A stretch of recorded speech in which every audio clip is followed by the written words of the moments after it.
여기 새로운 사업을 시작하기 위해 한국에 방문했다는 영국 여성이 있습니다.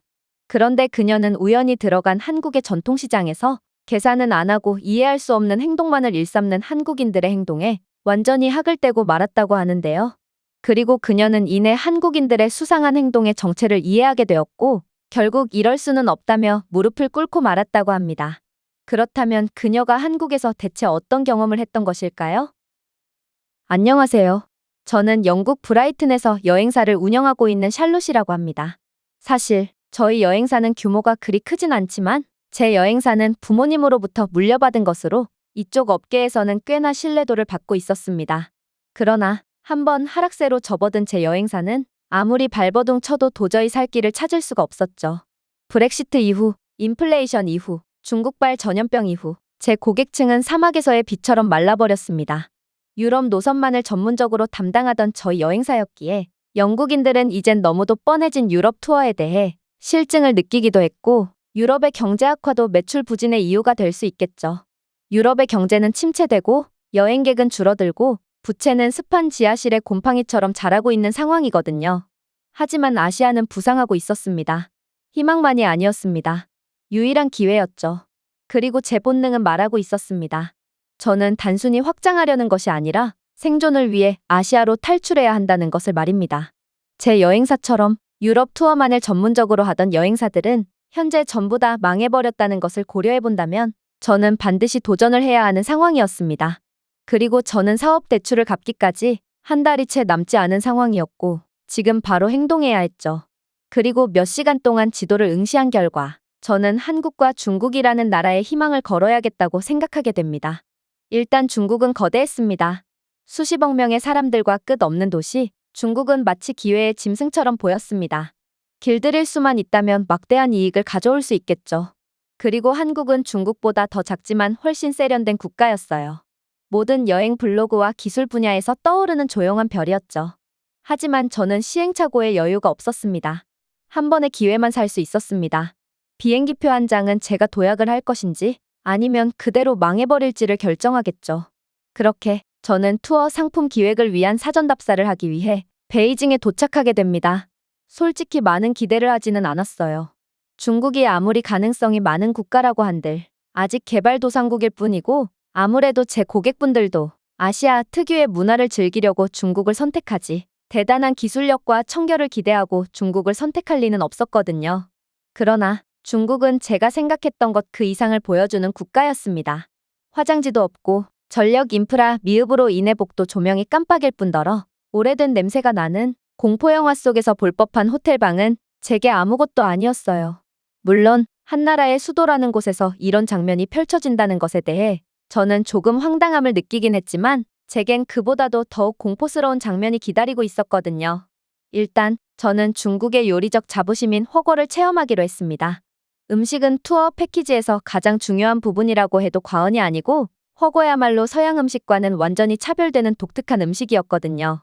마침 숙소 근처에 베이징에서 가장 유명하다는 훠궈 식당이 있기에 저는 이곳에서 사전 답사 겸 식사를 하기로 했어요. 역시나 중국에서 가장 유명한 식당답게 도착했을 때는 줄이 엄청나더군요. 수많은 중국인들이 블록을 둘러싸고 줄을 기다리고 있었어요. 당연히 저도 맨 뒤에 줄을 섰습니다. 그런데 이상했어요. 10분이 지나고 30분이 지났는데 줄은 전혀 줄어들지 않았거든요. 아니, 오히려 늘어난 것 같았어요. 1시간이 지났습니다. 여전히 줄은 전혀 줄어들지 않았죠. 저는 뭔가 이상함을 느끼고 줄 맨 앞쪽을 흘낏 보게 되었는데 저는 이때 살면서 단 한 번도 보지 못한 충격적인 장면을 목격하게 됩니다. 중국은 우리가 세상을 이해하는 방식과는 완전히 다른 방향으로 흘러가고 있었거든요. 중국인들은 맨 뒤에 줄을 서는 대신 입구 근처에서 먹잇감을 노리는 독수리처럼 서성이다가 자신보다 만만한 상대가 보이면 그대로 새치기를 하고 있었어요. 한 건장한 사내는 지팡이를 든 할머니 앞으로 쏜살같이 달려갔습니다. 다른 한 명은 소심한 10대 소녀를 밀어냈죠. 그러나 아무도 아무 말도 하지 않았습니다. 모두 그냥 받아들였습니다. 자꾸만 보다 보니 저는 중국의 줄서기 규칙을 이해할 수 있었습니다. 이건 줄이 아니었어요. 정글 계층 구조였죠. 규칙은 간단했어요. 약해 보이면 자리를 빼앗기는 거고 무섭거나 위협적이게 보인다면 먼저 갈 수 있는 것입니다. 심지어 몇몇은 현금을 받고 자신의 자리를 판매하기도 하더군요. 하지만 그는 자리를 팔고 나서도 떠나지 않았습니다. 그러고는 다시금 자신의 자리를 팔았습니다. 그리고 또다시 말입니다. 마치 훔친 시간을 파는 자판기처럼 말이죠. 그리고 마침내 저는 그는 전문적인 자리 장사꾼이라는 것을 깨달았습니다. 그의 위협적인 외모와 목과 얼굴에까지 있는 문신을 보니 그는 전문적으로 자리를 파는 조직원 같았거든요. 저는 믿을 수 없다는 듯이 쳐다보았습니다. 이건 진짜일 리가 없어요 라고 중얼거렸죠. 하지만 상황은 더 나빠졌습니다. 결국 1시간 반 동안 중국인들의 팔꿈치와 채취, 그리고 최소한 10번의 말싸움이 벌어지는 것을 지켜본 후 저는 안으로 들어갔습니다. 허거의 냄새는 강렬했어요. 매우 이국적이었죠. 이러한 극강의 이국적인 모습은 어쩌면 호기심 많은 영국인들에게 상당한 매력을 끌 수도 있을 거라고 생각했어요. 하지만 자리에 앉은 저는 그저 할 말을 잃고 넋을 놓을 수밖에 없었죠. 각 테이블 중앙에는 끓는 국물이 담긴 거대한 허거 냄비가 놓여 있었는데 완전히 낯선 사람들이 허거 냄비를 공유하며 냄비 안에 음식들을 나눠 먹고 있었거든요. 그런데 떼국물이 줄줄 흐르는 꾀죄죄한 차림이한 남자가 허거 냄비 안에 꼬치를 찍어 물었고 그 다음에는 씹은 반쪽을 다시 국물에 푹 담근 후 국물을 휘젓는 거 아니겠어요? 그리고 이것은 우연이 아니었습니다. 다음 여성도 똑같이 했거든요. 그리고 모두가 그렇게 침범벅이 된 허거 국물을 공유했습니다. 이들은 자신이 베어문 음식이 차가워졌다며 계속해서 공용 국물에 자신의 침을 공유했고 심지어 자신이 개인적으로 가져온 음식까지 국물에 몰래 담그는 중국인들도 있었어요. 제가 기겁을 하며 절정의 광기를 봤다고 생각했을 때 한 중년 여성이 따로 챙겨온 플라스틱 병을 꺼내서 침이 묻은 공동 육수를 채우고 밀봉한 후 주인 몰래 자신의 가방에 넣더군요. 중국인들은 이 더러운 국물을 훔치기까지 하고 있던 거였습니다. 저는 완전히 할 말을 잃어버리고 말았습니다. 이런 곳이 가장 유명한 식당이라니 이게 중국의 평균 위생과 시민의식이라면 저는 중국을 투어 상품으로 넣을 수가 없었어요. 이러다가 여행객들에게 단체 고소를 당하기 십상이었거든요. 결국 저는 1시간이 넘게 기다려서 겨우 입장한 식당에서 그대로 나오려고 했습니다. 저는 음식을 먹고 싶던 거지 무작위의 사람들과 침을 공유하고 싶던 것이 아니었거든요. 하지만 중국인 직원은 제가 주문하지 않고 나가려고 하자 중국어로 저에게 화를 냈습니다.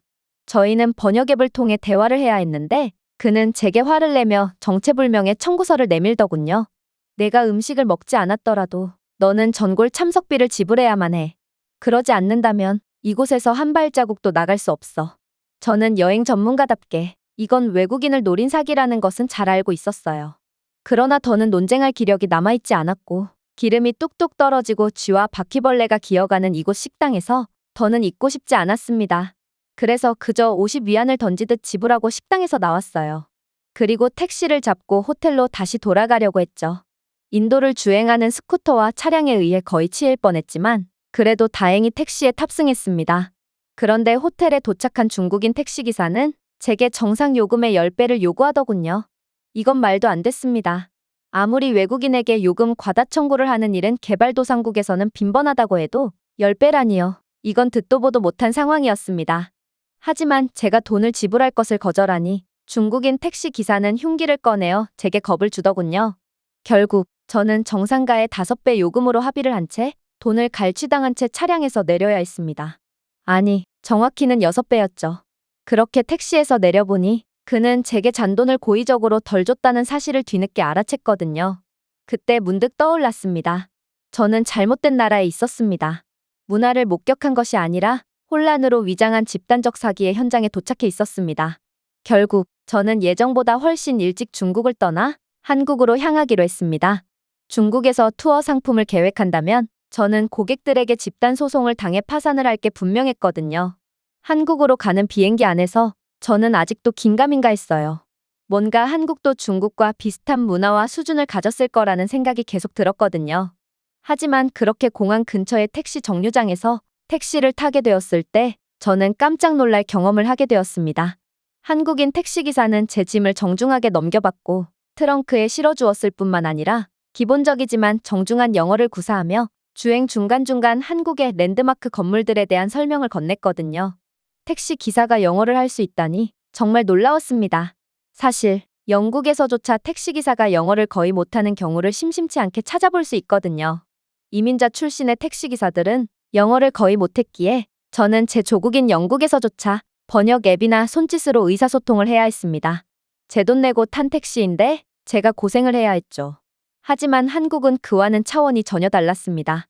그의 친절한 응대에 감동받은 제가 승차가 끝나고 팁을 주려고 했을 때도 마찬가지였어요. 그는 제 가방을 호텔 문 앞까지 들어줬음에도 팁을 거부했거든요. 저는 제 할 일을 했을 뿐이에요. 공항 택시기사가 영어를 하는 건 당연한 거고 한국은 팁을 지불하는 국가가 아니거든요. 한국에 오신 것을 환영합니다. 눈물이 날 뻔했어요. 중국에서는 10배의 요금 사기를 당했고 어딜 가나 외국인이라는 이유만으로 사기를 당할 뿐이었습니다. 그러나 한국에서 저는 표적이 아닌 손님처럼 품위 있게 대우받았습니다. 서울의 거리도 중국과는 완전히 달랐습니다.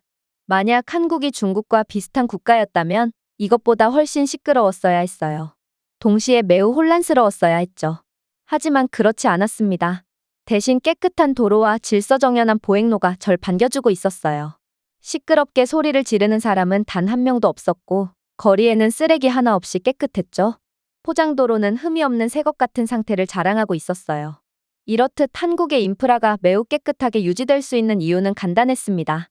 한국인들은 적절한 쓰레기통을 찾을 때까지 자신의 쓰레기를 갖고 다녔기 때문입니다. 벌금 때문이 아니라 자기 규율 때문입니다. 베이징에서는 다 큰 어른이 지하철에서 음식을 먹고 바닥에 닭뼈를 직접 던지는 모습을 손쉽게 볼 수 있고 아이가 지하철 내부에서 소변을 보는 모습을 어렵지 않게 볼 수 있습니다. 그러나 서울에서는 초등학생쯤 되어 보이는 아이들마저 과자 포장지를 주머니에 부드럽게 접어넣으며 중국의 어른들보다 훨씬 교육 수준이 높고 교양 있는 모습을 보여주었어요. 그것이 차이점이었습니다. 길을 건널 때는 부드러운 차임벨 소리가 들렸고 아래를 내려다보니 도로에 LED 조명이 박혀 있었고 위에 교통신호에 맞춰 녹색으로 깜빡이는 것을 발견할 수 있었습니다. 한국은 사소한 것 하나하나마저도 시민들의 편의성에 맞추어져 있던 것입니다. 횡단보도를 건널 때도 놀라운 모습은 계속되었어요. 지팡이를 든 한 할머니가 천천히 다가오자 모든 차가 그대로 멈추었거든요. 신호등은 어느새 빨간불이 되었고 거동이 불편하신 할머니는 결국 제때에 횡단보도를 건너지 못하게 되었지만 할머니에게 눈치를 주거나 경적을 울리며 짜증을 내는 한국인 운전자는 단 한 명도 없었어요. 오히려 차례를 기다리던 한국인 운전자는 그대로 문을 벌컥 열고 뛰쳐나와 느릿느릿 이동하는 할머니를 부축해주며 할머니가 안전하게 횡단보도를 건널 수 있게 도와주었습니다. 어떻게 이런 일이 있을 수가 있나요?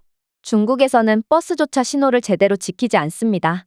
그래서 초록불이라고 해서 안심하고 횡단보도를 건넜다간 그대로 황천길로 직행하기 십상이죠. 그러나 한국에서는 꿈속에서만 상상했던 일이 그대로 펼쳐지고 있던 것입니다. 그렇게 저는 원래 계획했던 한국의 전통시장에 도착하게 되었습니다. 이곳은 영국인들의 아시아에 대한 호기심을 완전히 충족시켜줄 요건을 전부 충족하고 있었어요. 동양적인 것들이 넘쳐났거든요. 그런데 가장 중요한 건 이곳 전통시장 거리에서는 아무리 작은 노점상이라도 제품을 깔끔하게 정리하고 가격을 명확하게 표시했으며 놀랍게도 미소를 지으며 무료 샘플을 제공했지만 아무런 대가를 기대하지 않았다는 것입니다. 음식 거리에서 저는 상인들이 건네주는 떡볶이와 김밥 등을 무료로 맛볼 수 있었지만 그들은 이러한 샘플을 그저 순전히 호의로 건넸을 뿐이었고 물건을 구매하라는 강제력은 전혀 행사하지 않았어요. 한 번은 한 젊은 한국인 상인이 제게 양손으로 떡을 건네며 살짝 고개를 숙였어요. 제가 정중하게 구매를 거절했을 때 그는 그저 미소를 지으며 구매하지 않아도 좋으니 맛이라도 보세요. 한국을 즐기세요 라고 말하더군요. 베이징에서는 상인들이 자신의 가게로 거의 강제로 끌고 갈 뿐더러 물건을 조금이라도 건들면 남의 물건을 만졌음에도 구매하지 않는다고 소리치며 욕을 퍼붓지만 한국은 전혀 달랐던 것입니다. 저는 가슴에서 무거운 무언가가 흔들리는 것을 느꼈습니다. 이런 게 바로 인간적인 친절이라는 것을 처음 느꼈거든요. 그러다 저는 기념품 거리에 들어오게 되었습니다. 상품들은 완벽하게 정리되었고 깔끔한 상태를 유지하고 있었어요. 베이징에서처럼 고함도 밀지도 흥정하는 혼돈도 없었습니다. 그저 차분한 미소뿐이었죠. 저는 따뜻한 냄새와 분위기에 최면에 걸려 목적 없이 방황하다가 인상적인 한 장면을 목격하게 되었습니다. 그건 바로 전통탈 상점을 목격했을 때였죠. 그 중에서도 저를 가장 매료시켰던 탈은 따로 있었습니다. 나무로 되어 있고 나이가 들어 갈라져 있으며 대담하고 생동감 있는 톤으로 칠해져 있었죠. 가면 하지만 단순한 가면이 아니었습니다. 그것은 한국의 과거 귀족을 상징하는 양반탈이었습니다. 거만하며 반쯤 웃는, 현명하고 오만할 수도 있지만 틀림없이 인간적입니다. 그 양반탈은 마치 제가 모르는 것을 알고 있는 것처럼 저를 응시했습니다. 저는 신비로움을 느끼면서도 그 탈에 완전히 매료되었어요. 저는 손을 뻗어 조심스럽게 양반탈을 잡으며 무게감 있는 장인정신을 느꼈습니다. 곡선, 붓질, 섬세한 조각 등 모든 디테일이 의도를 발산했습니다. 저는 수십 개국에서 수백 개의 기념품을 구입했습니다. 그 누구도 저를 이렇게 느끼게 한 적이 없었습니다. 반드시 구매해야만 해. 제가 속삭였습니다. 숱한 여행 경험이 있던 저로서는 기념품은 구매를 했을 때만 기분이 좋지 결국에는 창고 뒤에 처박히게 된다는 것을 알고 있었음에도 양반탈은 구매를 하지 않고서는 못 베기겠는 기분이 들더라고요. 그렇게 저는 카운터에서 줄을 섰습니다. 제 앞에 몇 명의 고객이 있었는데 한 한국 노인이 카운터에 전통 부채를 올려놓았더군요. 그 부채에는 3,600원이라는 가격표가 붙어 있었어요. 그리고 노인은 5,000원짜리 지폐 한 장과 동전 한 개라는 다소 뜬금없는 금액을 건네더군요. 이건 도저히 말이 안 되는 장면이었습니다. 3,600원이라면 그저 5,000원짜리 지폐 한 장을 지불한 것으로도 충분한데 도대체 할아버지는 왜 이런 방식으로 계산을 한다는 말인가요? 아무래도 할아버지는 연로하신 나이 탓에 실수를 한 것이 분명해 보였습니다. 가격을 잘못 봤거나 연로하셨기에 계산을 잘못하신 게 분명해 보였어요. 그런데 한국인 직원은 마치 먹잇감을 발견한 독수리처럼 외국인을 발견한 중국인처럼 망설이지 않고 허튼 수작을 부리더군요. 계산기도 없이 그는 할아버지의 잘못된 금액을 가로채 가더니 지폐 한 장과 동전 한 개만을 건네주었거든요. 심장이 멈췄습니다. 솔직히 저는 많은 것을 바란 것은 아니었습니다. 모름지기 인간이라면 돈 욕심을 내는 게 당연했죠. 그러나 한국에서만큼은 달랐어요. 저는 한국에서 놀라운 호의와 친절을 경험했기에 한국인들만큼은 적어도 노인에게만큼은 정직을 지킬 거라고 예상했거든요. 그래서 화가 나서 저도 모르게 외쳐버리고 말았습니다. 아니요, 아니에요. 그건 틀렸어요. 그가 노인을 속이고 있어요. 거스름돈을 적게 거슬러준 거라고요. 생각해보세요. 일단 무려 4자릿수 계산을 계산기도 쓰지 않고 3초 만에 손쉽게 해버리는 것부터가 말이 안 됐는데 5,000원과 동전 한 개를 내미는 할아버지께 5,000원짜리 지폐만 줘도 충분하다는 말을 건네지도 않고 그대로 동전까지 받아 챙긴 것은 그야말로 대놓고 할아버지를 속이겠다는 것과 다름이 없었거든요. 얼굴에 열이 오르는 것을 느꼈습니다. 이런 일이 중국도 아니고 한국에서 일어나다니 저는 방금 이 나라를 하늘에 찬양했는데 대낮에 상인의 노인을 속이는 것을 보게 된 것입니다. 그러나 제 당찬 영어에 대한 이들의 반응이 더 황당했습니다. 한국인 노인은 영어를 구사할 수 있는지 제 영어를 알아듣고는 이게 뭐가 문제냐는 표정을 지었고 거스름돈 사기를 친 가게 주인도 황당하는 듯 저를 쳐다볼 뿐이었거든요. 일단 한국인 할아버지가 먼저 입을 열었습니다. 계산이 잘못되었다고요? 그는 다소 서툴지만 꽤나 명확한 영어로 물었습니다. 아무래도 한국의 교육 수준은 제 생각보다 훨씬 높은 모양이었죠. 네, 제가 고집을 부렸습니다. 당신은 3,600원의 가격에 5,000원짜리 지폐 한 장과 동전 한 개를 건넸어요. 이런 경우에는 5,000원짜리 지폐 한 장만 지불해도 돼요. 그리고 직원은 계산기도 사용하지 않고 3초 만에 당신에게 거스름돈을 지불했잖아요. 이건 4자릿수 계산이에요. 도저히 암산을 할 수가 없는 숫자라고요. 그는 당신을 고의적으로 속인 게 분명해요. 저는 한국 이전에 중국을 다녀왔는데 그들은 2자릿수 계산에도 계산기가 없어서 손가락 발가락 전부를 사용해서 겨우 계산을 마쳤다고요. 그러자 할아버지는 눈을 깜빡였습니다. 그러고 나서 그는 웃기 시작했습니다. 황당하다는 표정을 짓던 직원도 마찬가지였습니다. 아니, 이게 대체 무슨 일이란 말인가요? 지금 저를 상대로 몰래카메라라도 찍고 있다는 말인가요? 그러나 할아버지가 뒤이어 해온 말은 저를 완전히 경악의 도가니로 밀어넣었습니다. 글쎄요, 제가 아무리 나이가 들었다고 해도 4자릿수 암산조차 못할 정도로 수학 능력이 떨어지진 않았어요. 한국에서는 유치원생조차 손쉽게 4자릿수 암산을 할 수 있거든요. 저는 일부러 5,100원을 지불한 거예요. 만약 제가 5,000원짜리 지폐 한 장만을 건넸다면 저는 동전 4개를 받아야 하거든요. 하지만 5,100원을 지불할 경우 저는 1,000원짜리 지폐 한 장과 500원짜리 동전 하나만을 받을 수 있으므로 무겁고 짤랑거리는 동전을 줄일 수 있죠. 물론 가게 입장에서도 100원짜리 4개를 사용하며 거스름돈을 소진하는 것보다 500원짜리 하나만을 건네는 게 추후 거스름돈을 남기는 데 있어서 이익이 됩니다. 그들은 매번 거스름돈을 환전해야 하는 수고를 덜 수 있게 되는 거죠. 저는 넋이 나가버렸습니다. 한국인들은 어린아이나 노인들조차 네 자릿수를 3초 만에 암산하는 게 기본이라고요? 무엇보다 저는 결백한 사람을 도둑으로 몰아버리는 무례한 행동을 한 셈이었습니다. 안 돼, 제가 속삭였습니다. 하지만 분명 화를 낼 거라고 예상했던 계산 직원은 여전히 미소를 지으며 덧붙이더군요. 대부분의 한국인들은 암산쯤은 자동으로 수행해요. 암산은 우리 습관의 일부거든요. 한국인들은 계산기가 필요 없어요.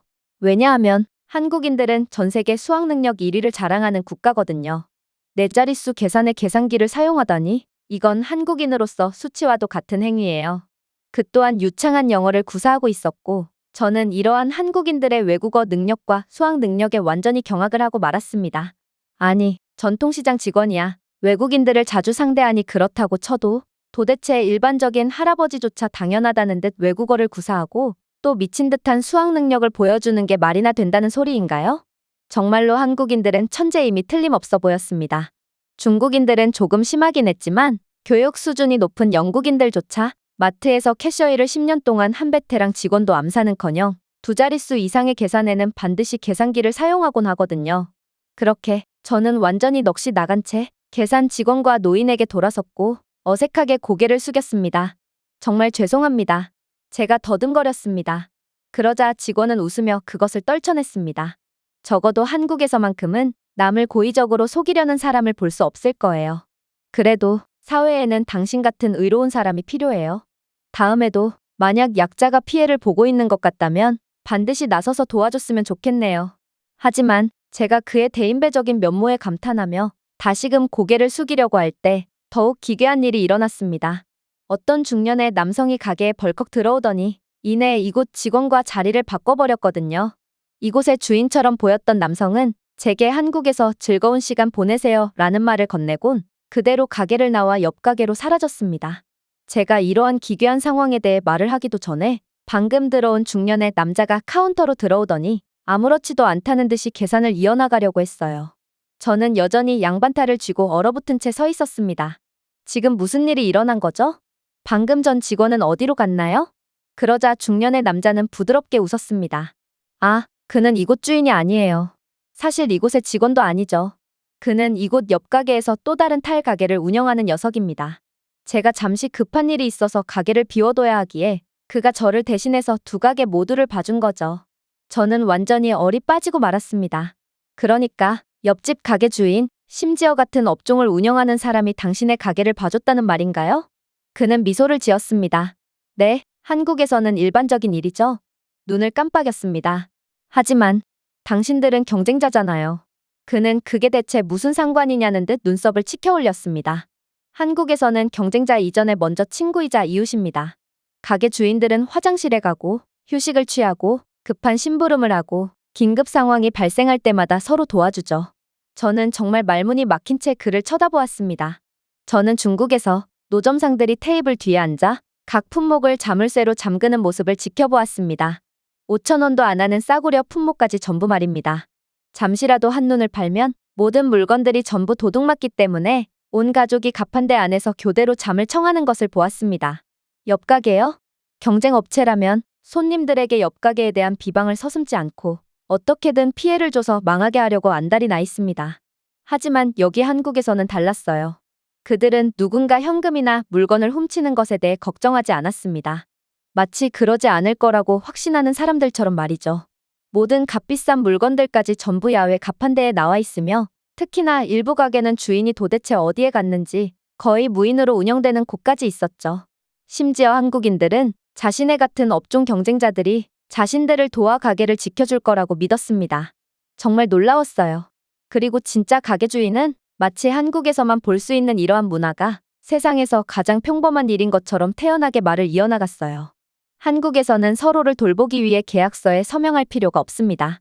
이건 그냥 우리가 하는 일이에요. 너무나도 당연한 일이죠. 그리고 그것은 관광객으로서가 아니라 같은 인간으로서 저를 놀라게 했습니다. 이것은 단순한 환대가 아니었습니다. 속임수가 아니었습니다. 그것은 신뢰, 규율, 그리고 공유된 가치를 바탕으로 한 근본적인 문화 시스템이었습니다. 다른 나라들이 자물쇠를 만든 반면 한국은 관계를 구축했습니다. 작은 제스처였지만 거대한 깨달음을 주었죠.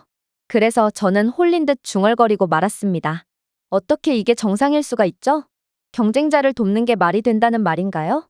어떻게 잘 모르는 사람들을 신뢰할 수가 있나요? 이건 전 세계 어디에서도 절대로 불가능한 일일 거예요. 하지만 그는 따뜻하게 웃으며 충격적인 대답을 이어나갈 뿐이더라고요. 이 가게는 3대째 이곳에 있습니다. 저희 할아버지는 직접 탈을 조각하셨어요.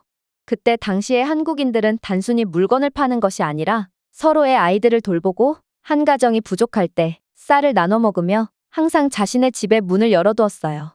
그랬습니다. 그들은 자신들의 유산을 지금까지도 지키고 있던 것입니다. 지금도 한 가게에서 불이 나면 다른 가게 주인들은 모두 불을 향해 달려갑니다. 한국인들은 절대로 도움이 필요한 남을 무시하거나 못 본 채 하지 않거든요. 만약 가게 주인이 병에 걸리면 옆 가게 사람들은 교대로 그들의 영업시간을 커버합니다. 이것은 학교에서 가르치는 것이 아니에요. 저희는 항상 그런 방식으로 매일매일을 살아왔어요. 그리고 그는 마치 제 눈에 있는 질문을 감지한 듯 이렇게 말했습니다. 이것은 예의를 지키는 것이 아니에요. 이건 그저 한국인이 되는 것에 관한 것입니다. 놀라웠어요. 현재 개인주의와 불신의 문화가 널리 퍼져 있는 전 세계의 상황 속에서 한국인들만큼은 서로를 두려워하지 않고 있었습니다. 그들은 서로를 의지했습니다. 한국인들은 서로를 무너뜨리며 경쟁한 것이 아니라 함께 일어섰습니다. 그리고 저는 그제야 깨달았죠. 많은 사람들이 한국의 강점은 경제나 기술에서 나온다고 생각하지만 그렇지 않다는 것을 말입니다. 한국인들의 진짜 저력은 주저하지 않고 도와주는 것에서 비롯됩니다. 이웃의 성공도 자신의 것이라고 믿으면서 함께 상생하는 것이죠. 한국은 단순히 기계나 시스템 면에서 선진국이 아닙니다. 한국은 인류가 발달해 있었어요. 물론 이렇듯 기본이 탄탄한 한국은 알면 알수록 더욱 놀라운 것들을 만들어낸 상태더라고요. 전통시장에서의 일을 뒤로 한 채 경복궁 경내에 발을 들여놓는 순간 저는 그것을 느꼈습니다. 그 조용한 경외심, 돌, 나무, 시간으로 감싼 역사의 겸손한 아름다움을 말입니다. 하지만 저는 약간의 불안감을 느끼기도 했어요. 저는 가이드 투어에 참여했는데 혹여나 가이드가 영어 설명에 어려움을 겪으면 어쩌지 하는 마음이 들었거든요. 경복궁은 한국을 대표하는 유적이고 영국의 많은 고객들이 경복궁에 관심을 보일 것이 분명했기에 저는 이곳에 대해 완벽히 숙지해야 했습니다. 한국을 못 믿은 것은 아니에요. 다만 저는 중국에서의 트라우마가 떠올랐을 뿐이었습니다. 중국 고대 왕실의 탑이라더니 웬 공장에서 제작된 것처럼 생긴 기괴한 탑이 존재했을 뿐이고 심지어 탑은 본드와 덕트 테이프가 붙어 있기도 했어요.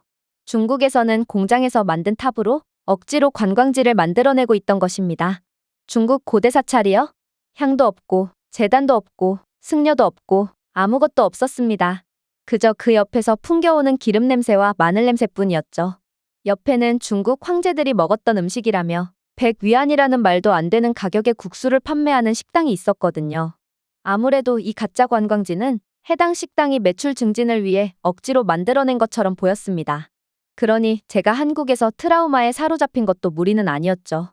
하지만 그러한 의심도 잠시, 저는 곧바로 예상치도 못한 경험을 하게 됩니다. 저는 웬 무선 이어폰을 받았는데 이건 AI 번역 이어폰이라고 했거든요. 그리고 이 한국이 자체 기술력으로 개발했다는 AI 이어폰은 한국어 가이드의 한국어 목소리를 실시간으로 영어나 다른 외국의 언어로 번역해주고 있었어요. 저는 눈을 깜빡이며 그것을 바라보았습니다. 이게 대체 이 세상의 기술력이 맞단 말인가요? 그리고 이걸 무료로 대여해준다고요? 저는 반신반의하며 그룹에 합류했습니다. 한복을 입은 중년의 한국 남성 가이드가 유창하고 우아한 한국어로 말하기 시작하더군요. 그리고 차분하고 완벽한 억양의 영어 목소리가 가이드의 목소리보다 0.5초 늦게 이어졌습니다. 로봇처럼 들리지 않았습니다. 마치 전문 가이드가 제 언어로 직접 저에게 말을 거는 것처럼 흘러갔습니다. 도대체 한국은 얼마큼의 기술적인 진보를 이뤄냈으면 이런 기술을 만들어낼 수 있었단 말인가요? 이건 정말 시대를 초월한 미친 기술력이었습니다. 그렇게 저는 완벽한 투어를 즐길 수 있었어요. 저는 경복궁은 1395년에 처음 지어졌다는 사실을 알게 되었습니다. 각 건물은 의례적이거나 정치적인 목적을 가지고 있었고 왕궁인 근정전은 풍수지리학적 조화의 원칙에 따라 북악산과 완벽하게 일치한다는 것도 배울 수 있었어요. 저는 팸플릿에서 읽은 것이 아닙니다. AI 이어폰은 제게 정확하게 정보를 전달해 주었죠. 하지만 제가 놀라움에 취해 있던 바로 그때 더욱 충격적인 일이 벌어지기 시작했습니다. 중앙 안뜰에 들어서자 음악이 흘러나오기 시작했거든요. 스피커에서 나온 것이 아닙니다. 이어폰에서 노래가 흘러나왔어요. 부드러운 고대 가야금 소리가 귀와 지붕 사이로 바람처럼 울려 퍼졌습니다. 알고 보니 무선 이어폰은 GPS와 동기화되어 있었고 궁전 내 정확한 위치에 맞춰 그에 맞는 전통음악을 재생시키고 있던 것입니다. 투어의 모든 주요 섹션에는 전통 한국 악기를 사용하여 작곡된 고유한 사운드 트랙이 있었고 덕분에 저는 투어에 완전히 몰입할 수 있었어요. 흙내문의 북소리가 심장박동처럼 울렸습니다. 근정전 근처에서 울려 퍼지는 장엄한 합창 소리에 소름이 돋았습니다. 저는 관광객처럼 느껴지지 않았습니다. 시간 여행자가 된 기분이었습니다. 하지만 정말로 놀라웠던 부분은 따로 있었습니다. 경회루에 도착했을 때는 AR 모드가 존재했거든요. 저는 가이드가 제공한 안경을 착용했고 고대 건축물이 디지털로 재구성된 것을 보았습니다. 왕실 인물들이 그 시대의 의상을 입고 하인들이 움직이고 장관들이 서 있었습니다. 마치 현재 위에 과거를 그리는 것 같았습니다. 저는 혼잣말로 속삭였습니다. 한국이 현재 세계 최고의 기차, 스마트폰, 선박을 만드는 것은 당연한 일이었을지도 몰라? 한국인들은 심지어 역사도 그대로 재현하고 있잖아. 물론 경복궁 체험에 완전히 몰입하게 해준 건 한국의 기술력 덕분만이 아니었어요. 한국의 유산은 정말로 뛰어났거든요. 경복궁은 아름다움뿐만 아니라 살아있는 느낌까지도 있었기 때문입니다. 전 세계의 수많은 유적들을 경험해본 저였지만 경복궁은 그 중에서도 단연 가장 특별했어요. 왕좌의 전당인 근정전은 한 번 보는 걸로는 만족이 안 됐어요. 다시 보니 그 건물은 움직이지 않고 빛나며 서 있었습니다. 검은 기와 지붕이 활줄처럼 아치형으로 되어 있고 복잡한 단청 무늬가 오후 햇살 아래 짙은 빨간색, 파란색, 녹색으로 빛나고 있었습니다. 모든 것은 손으로 직접 칠해졌습니다. 모든 용 그림에는 무언가 의미가 있었습니다. 기둥의 배치조차도 고대 철학인 궁전 기하학을 권력의 언어로 사용했습니다. 그들은 단순한 궁전을 지은 것이 아니야 라고 저는 속으로 속삭였습니다. 그들은 세계관을 벽에 코딩한 것 같아. 중국에서 아크릴 장벽과 기념품 가게로 덮인 궁전을 방문한 적이 있습니다. 그곳에서 역사는 죽은 것처럼 느껴졌습니다. 중국인들은 자신의 유적을 그저 돈벌이로만 사용하고 있었고 결국 유적은 죽어버렸거든요. 하지만 경복궁은 달랐어요. 잠자는 용의 가시처럼 고요한 연못에서 48개의 돌기둥이 솟아오른 경회루를 좀 보세요. 그들 위에는 열린 아치형 통로로 둘러싸인 높은 연회장이 있었고 그 반사는 아래의 고요한 물에 완벽하게 반영되어 있었습니다. 하지만 정말 인상 깊었던 것은 단지 건축물만이 아니었습니다. 침묵이었습니다. 다른 관광객들에게 둘러싸여 있어도 현장 전체가 조용히 숨쉬기로 동의한 것처럼 느껴졌습니다. 매우 경건했죠. 저는 나무 난간에 기대어 산들바람에 물이 부드럽게 흐르는 것을 지켜보았습니다. 이것이 바로 고대 궁전이 주는 느낌이어야만 했습니다. 한국은 저에게 과거를 존경하라고 요구하지 않았습니다. 이건 제게 참여해달라는 요청이었습니다. 이해하기 위해, 앞으로 나아가기 위해서 말입니다. AI 번역기의 정밀함부터 GPS가 작동하는 음악, 주변 사람들의 정중한 침묵까지 이 모든 경험은 마치 현재를 버리지 않고 과거를 기리기 위해 설계된 것처럼 느껴졌습니다. 저는 결혼식장이 되어버린 유럽의 성들을 방문한 적이 있습니다. 중국 사찰들이 상업용 노래방 기계가 있는 분홍색 네온으로 빛나는 것을 본 적이 있습니다. 그들의 전통과 역사는 돈 앞에서 무너져 내린 것입니다. 하지만 여기 경복궁에는 여전히 영혼이 있었습니다. 한국인들은 전 세계에서 유일하게 그것을 지켰고 그들은 자녀들에게 그것을 존중하도록 가르쳤습니다. 한국의 유적들은 단순히 보존된 것이 아니라 전체 사회에 의해 보호되었습니다. 그것이 바로 한국을 미래처럼 느끼게 한 이유였습니다. 지구상에서 손을 놓지 않고 앞으로 나아가는 몇 안 되는 장소 중 하나였기 때문입니다. 그렇게 경복궁 투어는 끝났습니다. 그날 밤 저는 한강변에 앉아 하루를 마무리했습니다. 하늘 아래 평평하게 놓인 별자리처럼 도시 불빛이 물 위를 반짝이고 있었습니다. 자전거가 조용히 지나갔습니다. 커플들은 손을 맞잡았습니다. 아이들은 밤에도 안전함을 보장받으며 밤을 함께 즐기고 있었습니다. 스카이라인 너머로 롯데타워가 빛의 검처럼 솟아올랐고 그 옆에는 고대 궁전, 고요한 공원이 긴장 없이 공존했습니다. 저는 강이 흐르는 것을 지켜보며 지난 며칠 동안 본 모든 것을 마음속으로 다시 정리했습니다. 다른 사람의 가게를 망설임 없이 관리하는 낯선 사람, 인공지능과 GPS로 촉발된 음악이 가득한 수백 년 된 궁전? 공포가 아닌 깨끗한 공기 냄새가 나는 지하철역, 무단횡단을 하지 않고 서로를 붙잡고 빨간불에서 인내심을 가지고 기다린 학생들. 저는 분명 새로운 시장을 찾기 위해 아시아에 왔습니다. 저는 절박했고 궁지에 몰린 상태였죠. 하지만 지금은 놀랍도록 마음이 평온해졌습니다. 한국이 해답이었고 저는 한국이 기적을 선사해 줄 거라는 것에 대해 확신하게 되었기 때문입니다. 한국은 과장된 구호나 과장된 약속으로 스스로를 홍보할 필요가 없었습니다. 깨끗하고 안전하고 정직하고 효율적이고 아름답고 친절한 모든 사람들이 원하는 나라였습니다. 그래서 저는 한국이 가르쳐줬던 것과 똑같은 방식으로 홍보를 하기 시작했습니다. 지구상에 인간성이 남아있는 유일한 곳을 찾았습니다. 관광객들이 몰려오기 시작했어요. 그들은 영국뿐만 아니라 독일, 프랑스 등 이웃 국가에서도 찾아왔죠. 어떤 사람들은 제가 처음에 그랬던 것처럼 냉소적이었어요. 자신의 딸이야도 졸라서 투어를 신청하긴 했는데 그래봤자 아시아의 작은 나라가 대체 무엇을 보여줄 수 있겠냐며 한숨을 내쉬더군요. 하지만 착륙한 지 몇 시간 만에 그들은 깜짝 놀랐습니다. 공기에서 향기가 나는 것 같아. 어떻게 이렇게나 깨끗한 나라가 있을 수가 있지? 이 지하철은 호텔 방보다 깨끗한 것 같아. 이게 말이 되는 거야? 한 영국 노부부는 경회로에서 이렇게 말하며 울었습니다. 유럽 전역의 성에 가본 적은 있지만 이런 영혼을 느껴본 적은 단연코 없었습니다. 제 투어 상품은 대박을 거둔 거였고 한국은 파산 직전에 몰렸던 저를 되살려준 것입니다. 사람들이 한국을 좋아하는 이유는 간단했어요. 한국은 신뢰를 미끼로 거짓말이나 과장을 하지 않기 때문입니다. 조용히 줄을 서 있는 아이들부터 잃어버린 지갑을 되찾아주는 사람들까지 이 나라의 구석구석에는 무언의 진실함이 숨쉬고 있습니다. 그리고 이 사람들은 세상을 변화시키고 있습니다. 한 관광객이 저희 방명록에 이렇게 썼더군요. 저는 그냥 한국을 방문한 것이 아닙니다. 한국은 저에게 더 나은 인간이 되는 법을 가르쳐 주었습니다. 한국은 제가 방심할 수 있었던 유일한 곳입니다. 진실이 두려움 없이 걸어가는 곳, 낯선 사람들이 낯선 곳에서도 항상 안전한 곳, 가장 바쁜 도시조차도 조용하고 공유된 존중으로 움직이는 곳이죠. 만약 소음과 사기로 얼룩진 해외여행에 질렸다면 반드시 한국으로 오세요.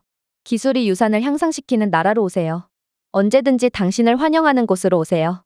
만약 한국에 온다면 당신은 인류에 대한 믿음을 회복하게 될 것입니다. 제가 준비해온 내용은 여기까지입니다. 끝까지 시청해주셔서 진심으로 감사드리며 여러분들의 구독과 좋아요, 알림 설정은 영상 제작에 큰 힘이 됩니다. 이상 세모튜브였습니다.